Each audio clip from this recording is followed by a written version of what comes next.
Good morning. My name is Tom Dalton, and I've been involved in all types of land sales, site selection, and development for over 30 years.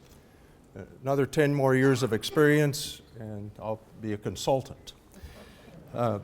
Jeff Hoyer and I compile land pricing information using 2014 MLS sales transactions, assessor records, appraisal data, and information from several publications, including Realtors Land Institute, Land Trends, and Values. While there may be some information overlap with some of the other presenters, without the land, they've got nothing. So, the information that we gathered gives us the ability to track and report trends in land value projections. On the farm and land overview, the drop of nearly 50% in farm commodity prices since 2013 continues to have a negative impact on farmland values. Farmland in the state of Iowa, which saw several years of record gains, saw an 11% drop from March 2014 to March 2015 in the average sales prices per acre. Because of the lower return on investment for farmland, buyers' cap rates have increased and cash rents paid by tenant farmers have dropped because of less profit. As an example, an increase from a 3% cap rate to a 4% cap rate and a crop rent rate that is usually paid by the tenant farmer to the landlord, if that drops from, say, $400 to $350 per acre, that could result in the dropping land values as much as 25%. This is something that landowners will have to accept until commodity prices and farm income rise again. On a more positive local land sales note, infill or small vacant parcels of all types of commercial land are being absorbed in both Illinois and Iowa. This includes parcels that have been on the market for many years. New hospitality sites are also showing good growth in Iowa and the Illinois Quad Cities. This includes hotels near the Quad City Airport, new project in East Moline, and several new hotels in Davenport. Our breakdown of each land sale category in the QCA starts with the largest in acreage but has the fewest comparable sales. There's very little farmland on the market right now.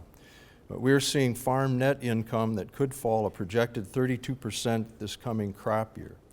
This impact on farmland values could be short-lived if commodity prices improve, costs are controlled, and farmers return to purchasing land in 2016. Unlike the 1980s downturn, farmers have been able to reserve cash from recent record commodity prices. They are well positioned to make their payments and avoid having to be forced to sell land at lower prices, as was the case in the farmland crash in the early 80s. Scott County, which has the highest average farmland value in Iowa, saw an 8.4% drop in prices in the last 6 months. Over the years, areas that are in the path of urban growth have had a positive land price effect from 1031 like-kind exchanges. And this has been mentioned a couple times previously, that these like-kind exchanges have propped up land prices because sellers must identify a property and often are willing to pay a higher price. So if someone has a transitional piece of property that's close into town and it's purchased for development, they could realize as much as $40,000 an acre.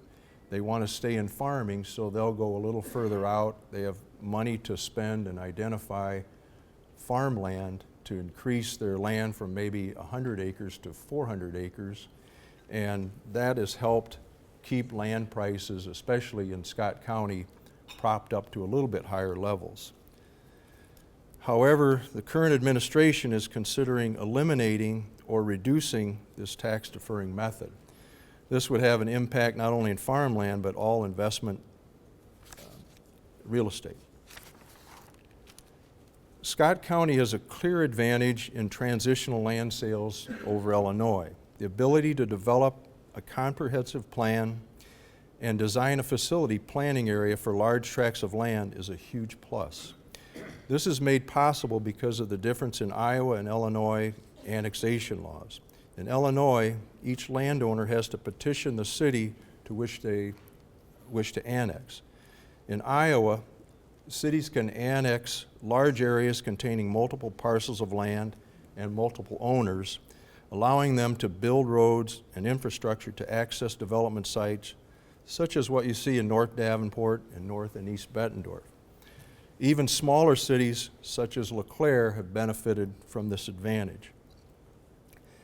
Just important to the growth advantage of Scott County is the topographical advantage that they have. Illinois Quad Cities are bound by adjacent city borders, rivers, ravines, former coal mine activity, and now FEMA flood maps that will have a significant impact on the reduction of available development land.